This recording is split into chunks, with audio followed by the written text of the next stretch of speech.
নাম তার রশিদুল ইসলাম রতন। বাড়ি সুন্দরগঞ্জের বামনডাঙ্গা ইউনিয়নের মনমথ গ্রামে। সোজা কিংবা স্বাভাবিক নিয়মে বাইসাইকেল চালানোর পাশাপাশি উল্টো দিক থেকে সাইকেল চালানোর ইচ্ছে। আর সেই ইচ্ছে থেকেই আস্তে আস্তে উল্টো দিক থেকে সাইকেল চালানোকে আয়ত্তে আনতে সময় লাগে 2 থেকে 3 মাস।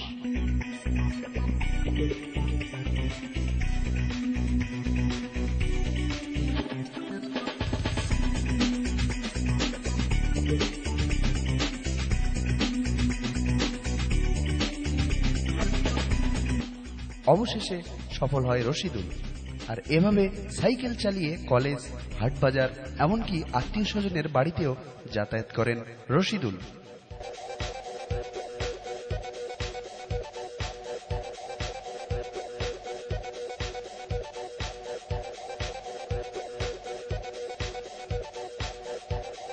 শুধু একা নয়, 2 থেকে 3 জন নিয়েও এভাবে সাইকেল চালাতে সক্ষম।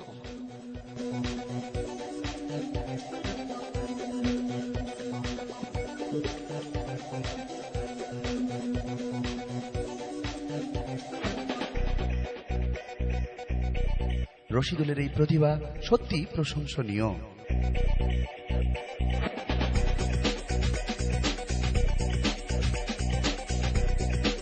রতন, তুমি কি করছো?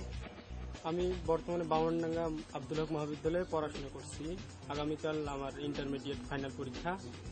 আপনারা আমার জন্য দোয়া করবেন। আমরা জানি মানুষ সোজা কিংবা স্বাভাবিকভাবে সাইকেল চালায়, তো উল্টো দিক থেকে সাইকেল চালাতে আগ্রহী হলে কেন তুমি? মানে সবাই তো সোজা পাশে সাইকেল চালায়, কিন্তু আমার অনেক দিন মানে ছোটবেলা থেকে শখ যে সবাই সোজা পাশে সাইকেল চালায়। আমার মানে আমি একটু ব্যতিক্রম দেখি, পারি কিনা ব্যতিক্রম সাইকেল চালানো। তো তোমার এই সাইকেল চালাতে গিয়ে উল্টো দিক থেকে তোমার কোনো দুর্ঘটনার শিকার হয়েছে কি কখনো? হ্যাঁ, আমি প্রথম অবস্থায় শিখতে মানে পিছনে আমার মেরুদণ্ডের পিছনে সাইকেলের বাম্পারটা লেগে মানে লাগতে ঘর্ষণ খেতে এক পর্যায়ে ঘা হয়েছিল। আমরা জেনেছি যে তুমি সুন্দর গানও গাইতে পারো, তো আজকের আমাদের গান অনুষ্ঠানের দর্শকদের জন্য একটু গাবে কি? খড়কুটার একে বাসা বাঁধলাম বাবুই পাখির মতো, এই হৃদয়ের ভালোবাসা দিলাম আছে যত, একটা ময়না পাখি সেই বাসায় পুষি কত ভালোবাসায়,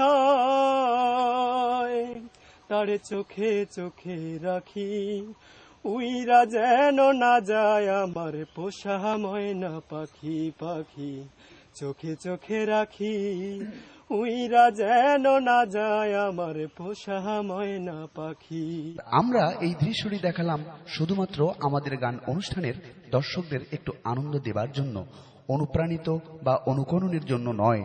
এই দৃশ্য দেখে যদি এতটুকু আনন্দ পেয়ে থাকেন তবেই রশিদুলের শ্রম সার্থক।